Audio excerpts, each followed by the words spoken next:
Fiancé cheats on me with friend that introduced us, plus update. Original post. Hey there, I am a 27, male, and was engaged to Shay, 29, for a year, dating for 2 years, and friends for a year. All in all, she has been in my life for the past 4 years or so. I met her through one of my best friends at the time, Sam, whom I have known since my school days.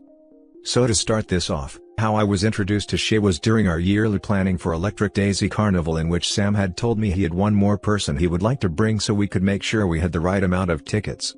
I immediately thought he had finally found a girl for himself, but he waved me off, saying he thought I would really like her and that we would really hit it off, with a little wink at the end. So he introduces me to her a few weeks before the trip, and I would say there was an initial attraction, the kind you get where you want to introduce her to your mother. She was gorgeous, funny, with similar interests. However, she didn't seem interested in me that way, or at least that was the vibe I got. Anyway, fast forward a couple of months and Shay and I start hanging out by ourselves, and she even introduces me to her friend circle. After about a year of this, Sam informs me his job promotion required him to move across the country and that he was going forward with it. I was sad he was moving, but we would keep in touch and planned on taking trips yearly like usual. Almost within 24 hours of this news, Shay had pulled me aside and said that she had developed feelings for me over the last year and couldn't handle keeping it in any longer, and that she was just worried I didn't feel the same way. I was shocked, as I couldn't even sense a change in her attitude toward me, like I would imagine I would catch her looking at me more often or trying to get my attention, but nothing. I didn't really care though. To me, it was bad news and good news leveling out the world. I immediately told Sam about the news, and this is where I really didn't understand the reaction I got. He seemed shocked about it, dismissive even. Asking things like, "Are you sure that's what she said?" And after about 10 minutes he said he was happy for me and that it was about time we got together. The next 3 years are pretty uneventful when it comes to the cheating stuff. But during this time, Shay and I grew so attached to each other that I couldn't imagine life without her. We moved in together, and we were the couple our families would idolize. Her sisters would make jokes that how I looked at Shay was how their husbands and boyfriends looked at their Xboxes. Whenever Shay was away from town, either visiting family or going on work-related overnight assignments, she would FaceTime me until we fell asleep, and I would be woken up by the sound of her snoring through the phone in the morning. She would hate it when I teased her by calling her my alarm clock. I was truly happy. I had proposed to her during one of our family get-togethers for Thanksgiving, which she accepted. When she said yes, I don't think there is a way to feel more joy than I did in that moment. And I rode that feeling for about another year or so. Then, in our group chat, Sam announced he was now single. The girl he had been dating since moving away had broken up with him. At the time, I felt so bad for him because he was the guy that always looked out for me, even set me up with the woman I thought I was going to marry and live out my life loving. It felt like things were unfair for him, honestly. But things hit the fan when we had our next yearly vacation. When planning our trip, we usually just get one big Airbnb for the Electric Daisy Carnival vacation and just split the cost. But this year Sam wanted to get his own place, which I understood. He could leave at any time if he wasn't enjoying himself, and if he found someone to bring back, they could have some privacy. But things with Shay almost 180'd as soon as she saw Sam. She would hardly look at me and was always hovering around him. It felt like how she treated me before we started dating. Throughout the day, I was just a bit confused and shocked. Things just weren't right. I kept telling myself that they were just good friends and that she was trying to comfort him because she knew he had just gotten out of a serious relationship. But then came the first night. I noticed both of them weren't at the house and were missing. So I called her to see what was going on, and she sent me to voicemail. In the 3 years of officially being together, she had never sent me to voicemail. Before I started getting in my own head and panicking, I asked around if anyone knew where Shay went and if she just couldn't answer her phone, but neither my friends nor hers knew anything. After about 5 minutes, I got a text from her reading, "Sorry babe, couldn't answer the phone, emergency with my mom, had to leave." I wish I had just stopped to think about the situation and not been an idiot, but I instantly went into protect and comfort mode. I said something like, "OMG, I hope it isn't serious, we can leave and fly out ASAP." She said there wasn't any need for that as she was already on the way and that Sam was taking her up to go see her. In hindsight, there were so many red flags and obvious lies. But at the time, I had the girl I loved, the one who couldn't sleep if I wasn't present in some way, and the guy I had known basically my whole life, the one who introduced me to her, tag-teaming me on how everything was fine and this was normal behavior. After about an hour, the group chat goes off with an alert. I open it up and there is a picture of them kissing. Caption: "You were right, old flames don't die." Then the spam comes in the group chat saying delete this or wrong chat hundreds of times by some of her friends. Everything goes silent in the house, and everyone just starts looking at me. My mind was racing, trying to rationalize what I had just seen. I made up the most ridiculous explanations, like someone photoshopped it and hacked her account, or that it was some camera filter that just made it look like they were kissing. I screenshotted it and was even examining the fingers on the hands to see if it was a fake photo. But eventually, I had to accept the reality of what was going on. It was probably intended for a specific friend she had been talking to about this, and she accidentally sent it to the group chat. As soon as the photo was deleted by Shay, she called, asking if I was okay and if I had seen the picture that got deleted in the group chat. I played dumb and asked, "What picture? Did you send something to me?" She said she didn't, and was just wondering what the picture was before it got removed, and that it wasn't a big deal, I should just forget about it. Shay then informed me she was just checking in but was tired, so she was gonna go, followed by, "I love you." I couldn't bring myself to respond and just ended the call. I wasn't sure what to do, but I knew I needed to leave. So I got up and left, with some people giving me a "that's messed up" or a "sorry bro" as I walked out the door. I ended up flying back home as soon as I could. I had to talk myself out of forgiving her so many times. I wasn't sure what I needed to do, but I knew if I met her face to face and gave her a chance to explain, I would have taken her back. So I started doing things to avoid seeing her again. I went and got new locks for the house and began packing all of her stuff. I outright owned the place we were living in, and she wasn't my wife yet and had no claim to the property. So I figured I would move her stuff out and change the locks. I mailed her belongings to her mom's house and was in the process of texting her that we were done when one of her friends sent me information that shed a bit of light on why things happened. Apparently, Sam and Shay used to have this weird on and off dating that they referred to as a toxic cycle, and they were just happy she finally found someone that made her happy. I cut ties with both of them. The last message I sent to Shay was letting her know that she no longer lived with me. I was sending her belongings to her mom's house, she could keep the engagement ring, and we were done. I told her to keep the ring because I didn't want anything to do with it at that point. I didn't want to see it, I didn't want to return it, I didn't want the money from selling it, everything about that ring was tainted now. She tried calling hundreds of times and sent so many texts it felt like I could have made a book out of it all. She never got mad at me though, which almost made it worse. She just kept apologizing, saying how dumb she was, and even blamed her period, saying it was making her emotional and she couldn't think straight. But I ignored everything. Surprisingly, there was actually radio silence from her end for the next couple of weeks. Then one day, she just showed up knocking on my door. I didn't go to the door, I just talked to her through my doorbell and asked what she wanted. She begged me to let her in and just talk about what happened. I told her that wasn't happening. She broke down crying, talking about how sorry she was and that Sam wasn't gonna let her stay with him, and she had nowhere else to go. She said we could just forget the past couple of weeks, enjoy the rest of our lives together, and that it was just a mistake.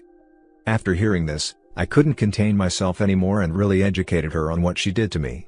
I told her I would never be able to trust her or anyone else ever again, because if she could do this to me, then anyone could. I told her it wasn't just the past couple of weeks that were tainted, it was everything. All the memories of the cute little quirks she had, the way she would scrunch her nose before sneezing, all the little things I loved about her were now painful memories that would hurt every time I thought about them. That she had hurt me in a way I didn't think was possible. So I asked her, "So you want me to feel like that for the rest of my life?" But of course, she tried convincing me that things would be different and that we could go back to how things were, and that over time I could love her again. I said maybe that was true, that I could love her again one day, but I don't deserve to have to live day by day next to the girl who shattered my trust and shattered my heart, wondering if today would be that day. And that if she ever actually cared for me in the slightest, she would just stop trying and leave. She sat there for another 30 minutes or so, crying, but eventually left. A different member of her family would call every other day apologizing for Shay and what she did. At least she was being honest about why things happened. And no, I didn't forget about Sam. That guy never even tried to reach out to me to apologize or anything. He just left the group chats and I never heard from him again. To this day, I still don't understand why he would invite his fling and then try to get me interested in her, just to cheat with her afterwards. I don't think I'll ever know. As for me, I'm doing okay. I still get the urge to call Shay from time to time, but those moments are getting fewer and less intense. Reading the top comments before the update. So how long ago did you split? You sound pretty calm. Some people post weird rants on here and their heads are such a mess they don't make sense.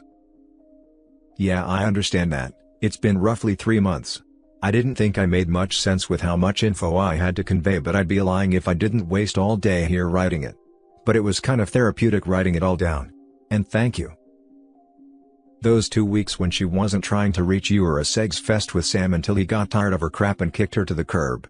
She was hoping that if she put out enough, Sam would stick around. You didn't matter until Sam moved on. You're a backup plan, a fail-safe. If Sam kept her around, then she wouldn't be crying on your doorstep. Crocodile tears. Also, she might be able to repair her reputation if you took her back. Yeah, that possibility crossed my mind. I just wasn't sure if that was the case, so I didn't accuse her of it. I was more so hoping she was actually trying to give me space and eventually caved, but who knows? Did you ever find out who the picture was originally meant for? Do you think someone in your friend group knew what was happening and was meant to get that photo? It would be nice to know who didn't have your back and wasn't a friend at all. You made the right choice to end things. You will already carry this for a long time, but if you stayed with her it would destroy you. Good luck, better days. To be honest, I didn't really care. I didn't have any strong relationships with any of her friends at the time, so I didn't care. I doubt it was one of my friends, as they interacted, but she didn't really bond with any of them. But I guess it could have been to one of her sisters as well, though I just can't picture that. But what do I know? Not the best judge of character apparently. I don't talk to any of her friends or family anymore, and I just want to get past it, so I probably won't dig into it. Sorry about that. But thanks for the well wishes. Take it from someone who did all the wrong things after being cheated on, keeping contact, talking, letting them drag me along for a solid year before I finally realized the truth. There is absolutely nothing better you could have done than go radio silent. I'm so jealous of people who had the foresight to do that. Sorry to hear that. But it's absolutely the hardest thing I've ever had to do, and it's taking willpower and strength I didn't know I had. I could easily have gone down the same road you did, and part of me thinks I probably would have been happier if I did. But thank you, just keeping on one day at a time. Update. Thank you all for the well wishes and your opinions on the matter. You definitely stated some things I hadn't considered.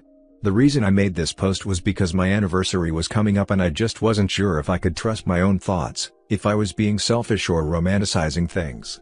I'm still not sure, to be honest. But I do have an update. I spoke with Shay's mom today.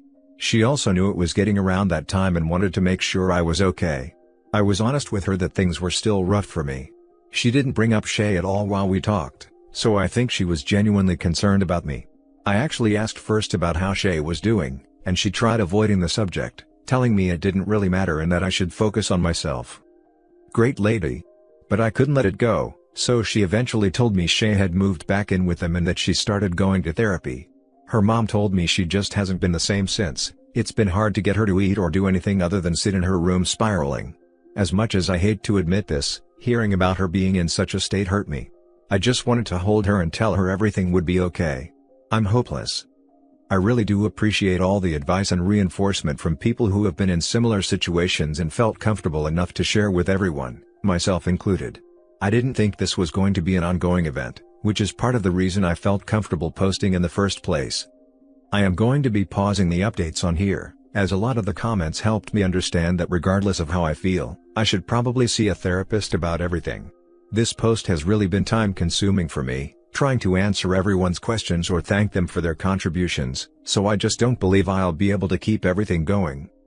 But again, I do really appreciate everyone taking the time out of their day to help a stranger out on the internet. Thanks, all. And in case you don't hear from me again, then everything worked out somehow. Love you all. On to the next story. I found out my husband has a secret group chat where he calls me the warden. I am 30, my husband is 32. We have been married 4 years. Last weekend he left his iPad unlocked and I accidentally saw his notifications. Turns out he and 3 of his closest friends have a private group chat where they joke about their wives. Except it wasn't funny. My husband calls me the warden. Screenshots of my texts reminding him to pick up groceries. Comments like the warden won't let me stay out late tonight. Even jokes about me checking his phone. The thing is, I never once told him he couldn't go out. I never demanded to see his phone. All those things he wrote were lies just to look cool in front of his friends. When I confronted him, he laughed and said it's just guy humor and I was being too sensitive. But I can't stop thinking that my husband would rather lie about me than just admit to his friends that we have a normal relationship. Now I don't know what hurts more, the fact that he called me names, or the fact that he needed to invent a controlling version of me to keep up his image. Just a heads up, an ex did this, and it turned out he would cheat on me whenever he hung out with those same guys. This was to cover his cheating as I was so horrible to be around that they never ratted him out. This is exactly what I came here to say. Hasn't happened to me personally, but one of my brother's friends basically did this exact thing.